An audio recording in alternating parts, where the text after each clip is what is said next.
Bueno, alumnos, comenzamos con la parte práctica del capítulo de teoría de numeración. Comenzamos con el primer problema típico. Dice, si los numerales están correctamente escritos, y me dan ahí 4 numerales separados por puntos y comas, hallar m más n más p. A ver, en primer lugar, los numerales poseen una base y cifras.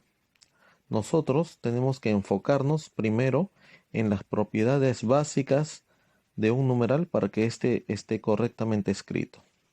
Así que vamos a escribir primero los 4 numerales. Y ahora vamos a colocar en cada numeral sus propiedades básicas. Y para recordarles, estas son: primero, que todas las cifras deben ser menores que la base.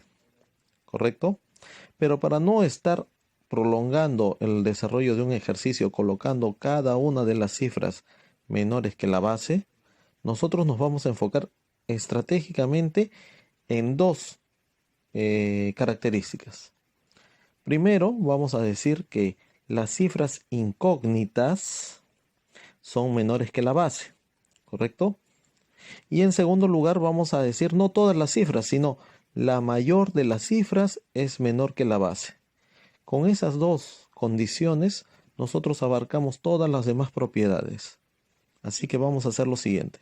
Entonces, en cada numeral vamos a identificar las cifras incógnitas y la mayor cifra. Por ejemplo, en el primer numeral dice 2p en base n. Te pregunto, ¿cuál será la cifra incógnita o las cifras incógnitas? Efectivamente, solamente p, porque n es la base, no es cifra. Entonces vamos a colocar que la cifra p es menor que la base n, ¿correcto? ¿Hay otra incógnita, otra cifra incógnita en ese numeral? No. Muy bien, entonces ahora a continuación pasamos a decir la mayor de las cifras. Ahora tú ves que hay solamente el 2 y otro 2. Son iguales, ni una es mayor.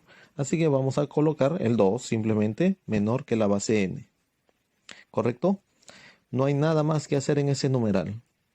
Continuamos con el siguiente. Cifras incógnitas. ¿Hay? Sí, ¿no? Hay dos, la n y la m. Entonces vamos a colocar, por ejemplo, que la cifra n es menor que la base 6 y ahora a continuación la cifra m menor que la base 6, ¿correcto? Ahora, la mayor de las cifras, ¿cuál es? ¿El 3 o el 1? El 3 en este caso, así que pondríamos 3 menor que 6, ¿correcto? Ya, acá voy a hacerles una observación. Si bien es cierto, estamos cumpliendo con las dos condiciones, cada vez que tú te topes con una condición que es muy obvia, como por ejemplo la última que hemos puesto, es una condición muy obvia. Todos sabemos que el 3 es menor que 6. No necesitaríamos anotarlo. Así que en lo sucesivo no vamos a considerar condición a esa. ¿Correcto? 3 es menor que 6, todos lo sabemos. Así que lo vamos a descartar para que no se nos llene esto de condiciones. ¿Sí? Entonces, siempre recuerda, cuando las condiciones son obvias, la descartamos. Seguimos en el siguiente numeral. Cifras incógnitas. ¿Hay alguna? No hay ninguna cifra incógnita, así que no pondríamos ninguna condición. Pero sí hay una mayor cifra, el 2, porque es la mayor que el 1 y que el 0, ¿cierto? Así que pondríamos 2 menor que la base p. No pondríamos nada más en ese numeral y pasamos al siguiente. Cifras incógnitas. ¿Hay? Solamente el n. Pondríamos n menor que la base m. Y ahora te pregunto, ¿la mayor cifra cuál es? ¿El 2 o el 1? Obviamente el 2. Pondríamos 2 menor que la base m. ¿Correcto? Hasta ahí estamos colocando todas las condiciones que me van a ser útiles para resolver el problema. Obviamente hemos descartado el 3 menor que 6, que no nos va a ayudar en nada. Eso lo sabemos. Así que ahora La siguiente estrategia que vamos a aplicar es la estrategia del rompecabezas. ¿Cómo es esto? Fíjate, vamos a hacer como una especie de rompecabezas. Y tú sabes en qué consiste el juego de rompecabezas, ¿no? Colocar piezas que engranen o que encajen con la otra que está a su costado. Bueno, acá nosotros tenemos varias condiciones y las vamos a imaginar como si fueran piezas de un rompecabezas. Y vamos a tratar de formar una especie de trencito entre ellas, pero una que encaje con la otra. Siempre una pieza debe encajar con la que está a su costado, tanto a su derecha como a su izquierda. Y vamos a comenzar, ojo a esto, vamos a siempre comenzar con la pieza que tenga dos incógnitas. Fíjate todas estas condiciones que tenemos ahí. Todas, imagínalas como piezas. ¿Hay alguna que tenga dos incógnitas? Ven dos, ¿no? Por ejemplo, el P menor que N está en la primera columna. Ahí hay dos incógnitas, P y N, P menor que N.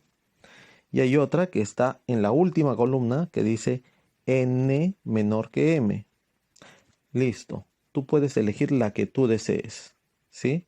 Y la vas a escribir de nuevo. Yo voy a elegir para este caso P menor que N, ¿ya? Lo voy a poner en un rectangulito, simulando como si fuera una pieza, un rectangulito rojo, y la voy a escribir ahí abajo. P menor que N, y le voy a poner ese rectangulito rojo, como si fuera una pieza del rompecabezas. Ahora, como nos queda otra pieza que también tiene dos incógnitas, la vamos a encerrar en un rectangulito negro esta vez y la voy a bajar. Pero ojo, el n menor que m tiene que encajar con el que ya he escrito abajo, p menor que n. Fíjate que hay una letrita que se está repitiendo, el n. Entonces nosotros podríamos hacerla encajar de la siguiente manera. Ya no escribiendo toda la pieza negra n menor que m, sino la parte que me falta,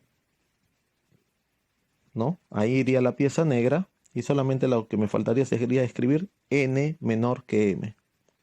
¿Se está entendiendo? ¿Sí? De esa manera encajarían esas dos piezas. Ahora ya no me quedan más piezas con dos incógnitas. Ahora hago uso de las demás piezas que me sirvan para encajar ya sea con el cuadradito o rectangulito rojo y con el rectangulito negro.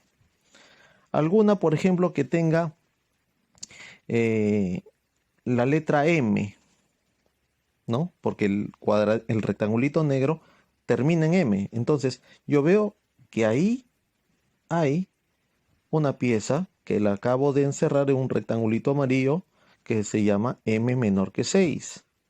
Entonces yo podría hacerla encajar por el lado derecho, poniendo ahí el rectangulito amarillo y solamente escribiendo que menor que 6, nada más. ¿Se va entendiendo? Estoy haciendo como un trencito, ¿no? De puras condiciones y que una va encajando con la otra. Y habría otra que podría encajar de esa manera. Por el lado derecho ya no hay nada, pero por el lado izquierdo de mi rectangulito rojo sí hay. Hay un P, fíjate. Un 2 menor que P. Lo voy a encerrar en un rectangulito verde. Ese 2 menor que P yo lo puedo ahora hacer encajar por el lado izquierdo. De esta manera. ¿Sí? Porque el P ya lo tengo escrito. Solamente tendría que añadir el 2 menor. ¿Se entiende? Y ahora sí, tú sabrás que habrás concluido tu rompecabezas, no cuando hayas usado todas las piezas, porque te darás cuenta que hay algunas piezas, condiciones en este caso, ¿sí? Yo le estoy llamando piezas en modo figurativo, pero te das cuenta que hay condiciones que nos están quedando sobrando, ¿no?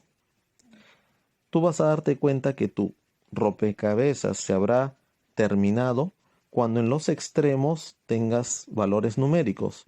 Y en este caso mi trencito terminó en el 6 y comenzó en el 2, ¿cierto? Entonces yo ya sé que he terminado. Lo único que tendría que hacer es colocarle los valores correspondientes a P, N y M. Los únicos valores que encajan en P, N y M serían el 3, el 4 y el 5. Fíjense que coincide que 2 sería menor que 3, 3 menor que 4, 4 menor que 5, 5 menor que 6. ¿Sí? No hay otra forma de hacer encajar valores que cumplan la condición que está ahí en ese trencito, ¿no? Listo. El problema me pide cuánto vale m más n más p. Yo ya tengo los valores de m, n y p. Solamente tendría que sumarlos. M más n más p me sale 12.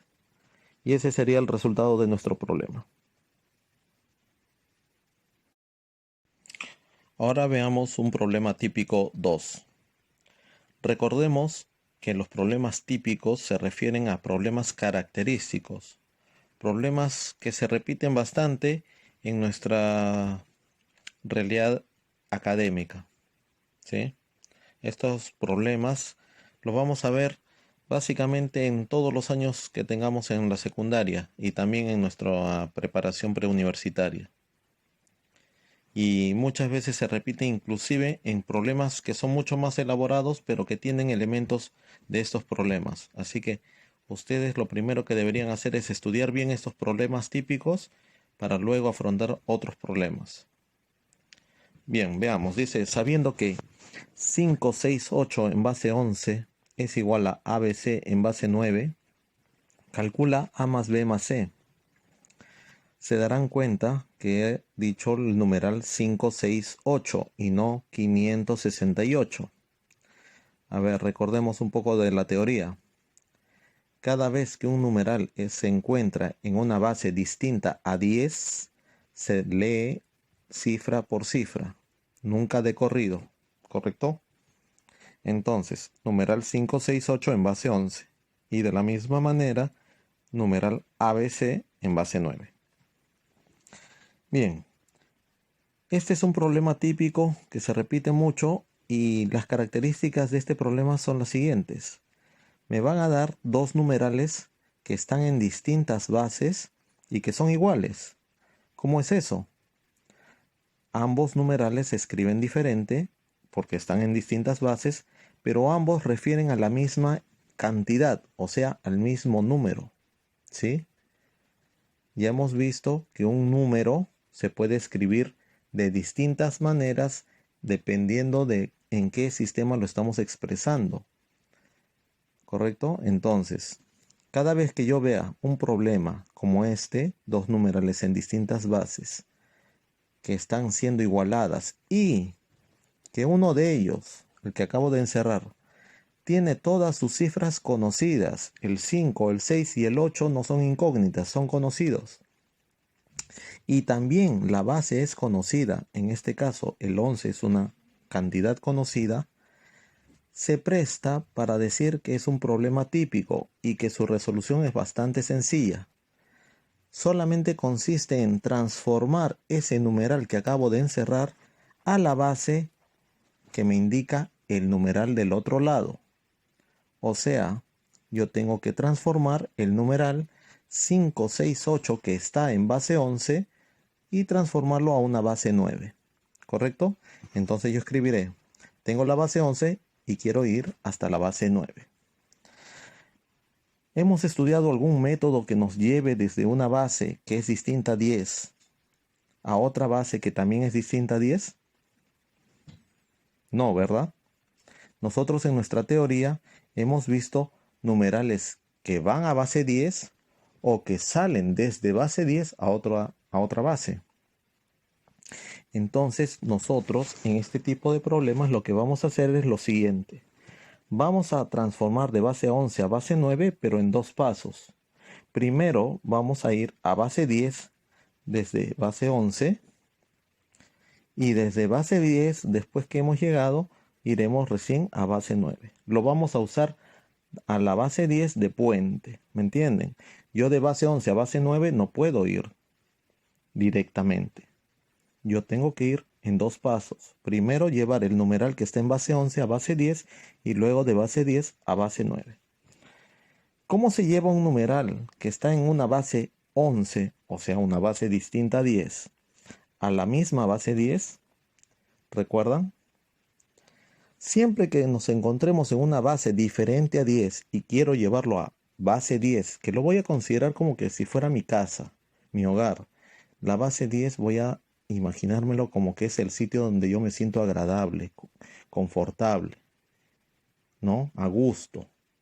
¿Por qué? Porque son los numerales que toda mi vida he aprendido y con los que yo he aprendido las tablas de multiplicar, he aprendido a sumar en base 10, ¿me entienden? Entonces, la base 10 lo voy a sentir como que es mi hogar. Y cada vez que yo estoy afuera, o sea, en otras bases, y yo quiero llegar a mi hogar, siempre voy a usar la descomposición polinómica, ¿correcto? Entonces, si estoy en una base 11, o una base 7, o una base 20, y quiero ir a la base 10, que es mi hogar, yo voy a usar la descomposición polinómica, ¿correcto? Entonces, lo que vamos a hacer ahora es escribir el 568 que está en base 11 y descomponerlo polinómicamente, cifra por cifra. Decimos así. Primero la cifra 5. Lo vamos a multiplicar por su base, no por la base 10, sino por la base que tiene, 11. Y ese 11 lo vamos a elevar a una cantidad que me indica la cantidad de cifras que tiene a la derecha el 5. El 5, al ser primera cifra en este caso, tiene dos cifras a su derecha, por lo tanto será al cuadrado. Luego diremos más la siguiente cifra 6 por la base 11 y esta vez ¿a qué? El 6 a su derecha solamente tiene una cifra, por eso decimos a la 1, por eso no escribimos nada porque el 1 es invisible. Y más el 8, recuerden que la última cifra siempre va solita. Y habría que operar eso. Por operaciones combinadas sabemos que primero elevamos al cuadrado, luego las multiplicaciones, ¿no? Entonces 11 al cuadrado es 121 por 5, ¿no? Más 6 por 11 lo seguimos indicando, más 8. Operando ya todo de una vez, ya sería multiplicaciones y sumas me quedan. Me quedaría 679. Ya lo pasé a base 10. El primer paso ya está completado. Ya nos encontramos en el hogar, en base 10. Quiero yo ahora salir de mi hogar. Y para salir de mi hogar de la base 10 a cualquier otra base, en este caso a la base 9, yo voy a emplear el otro método que aprendimos que se llama el método de divisiones sucesivas. ¿Correcto? Entonces, ¿qué vamos a hacer? Como ya teníamos el 679, vamos ahora a llevarlo a base 9 dividiéndolo sucesivamente entre 9, justamente, entre la base a la que quiero llegar. Dividiendo entre 9, todos sabemos dividir, decimos 7 por 9 es 63, restamos, sale 4, bajamos el 9, 49 entre 9 es 5, 5 por 9 es 45, resta 4. Ese 4, recuerden, hay que encerrarlo en un circulito, ¿correcto? Ahora, ¿qué hacemos? El cociente 75 lo seguimos dividiendo. En eso consiste nuestro método de divisiones sucesivas. ¿Entre qué? Nuevamente entre 9, pues siempre va a ser entre 9. Entonces decimos 75 entre 9 es a 8, porque 72 restamos 3. Y el residuo en un circulito. Y ese 8 de cociente deberíamos seguir dividiéndolo entre 9, pero al ser muy pequeño para dividirse entre 9, quedó ahí. Y ese 8 que es nuestro cociente lo encerramos en un rectángulo, ¿correcto? Y recuerden que el método me dice que hay que leer en sentido contrario, desde el cuadradito o rectangulito hacia el primer circulito que dibujamos. Por lo tanto, nuestra transformación del 5, 6, 8 en base 11 terminó en 8, 3, 4 en base 9, ¿correcto? Y según el enunciado del problema, eso es igual a ABC, que está en base 9. ¿Se entiende eso? El 5, 6, 8 en base 11, mediante estos dos pasos, descomposición polinómica y divisiones sucesivas, llegamos al 8, 3, 4 en base 9. Por eso ya no escribí el 5, 6, 8 en base 11, sino 8, 3, 4 en base 9. Y la otra parte me quedaba igual, ABC en base 9, ¿correcto?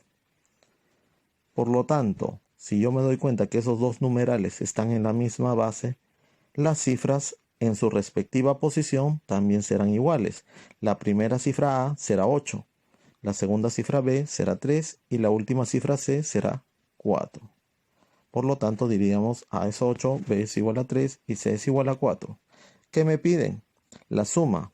Entonces yo trazo una rayita, una flechita, sumo y decimos eso vale 15 y esa sería nuestra respuesta al problema. Ahora veamos el problema típico 3. Haya A para que se cumpla A11 en base 7 es igual a 37A en base 8. Nuevamente, dos numerales que están siendo igualados en distintas bases, pero a diferencia del problema anterior, tenemos que ninguno de los dos numerales tiene todas sus cifras conocidas. Veamos que el primer numeral tenemos una incógnita A, las otras dos cifras sí son conocidas, 1, 1, pero igual no nos sirve. Y en el otro numeral, justamente la última cifra es desconocida, es incógnita, porque el 3, el 7 son conocidas, pero el A es incógnita, así que no se puede aplicar la estrategia que aplicamos en el problema típico 2. Así que este problema típico 3 tiene su propia estrategia. ¿En qué consiste? Mira, primero que tienes que darte cuenta de la siguiente característica. En todo el problema hay una sola incógnita, ¿cierto? Bien, entonces, en aquellos problemas donde hay una sola incógnita, vas a hacer la sencilla, la simple. Vas a descomponer polinómicamente a ambos numerales. O sea, a ambos numerales lo vas a pasar a base 10, descomponiéndolo polinómicamente, ¿correcto? Ya, esta estrategia inclusive se aplica a problemas donde hay hasta dos incógnitas, ¿correcto? Así que vamos a poner la siguiente reglita. Cuando hay hasta dos incógnitas, descomponemos polinómicamente a ambos numerales. Luego veremos por qué hasta dos incógnitas, ¿ya? Y por qué no tres. Por lo menos hasta dos aplicamos esa estrategia. Y cuando es una, mucho más fácil. Entonces decimos, el primer numeral A11 en base 7 descomponiéndolo, diríamos primera cifra A por la base 7 elevado a la... ¿Cuántas cifras tiene el A su derecha? Dos cifras nada más, entonces diríamos al cuadrado, más la siguiente cifra 1 por la base 7 y la cifra 1 solamente tiene una cifra a la derecha, por lo tanto diríamos a la 1 invisible y finalmente más 1, ¿correcto? Esto es igual a el otro numeral, descomponiéndolo polinómicamente también, diríamos cifra 3 por la base 8 a la ¿cuánto? El 3 tiene a su derecha dos cifras, el 7 y el A, por lo tanto diríamos al cuadrado, más la cifra 7 por la base 8, esta vez elevado a la 1 porque tiene una cifra a su derecha, y finalmente más A, ¿correcto? Ya hemos descompuesto polinómicamente a ambos numerales. Resolviendo rápidamente las potencias, tendríamos el 7 al cuadrado es 49 y como está multiplicado por el A, diríamos 49A. Luego el 1 por 7 es 7 y más 1, ya estoy operando, si se dan cuenta, nos queda en el primer miembro el 49A, el más 1 por 7 es 7, pero con el 1 de su derecha quedaría 8, ¿correcto? Ya estoy haciendo directamente ya la suma también. En el siguiente miembro tendríamos un 8 al cuadrado, que es 64, que multiplicado con 3 sería 192. Luego el más 7 por 8 es 56 y finalmente más A. Ahora, pasando todas las incógnitas hacia un miembro, hacia el lado izquierdo, diríamos ese más A pasaría como menos A y quedaría 49A menos A, 48A, ¿correcto?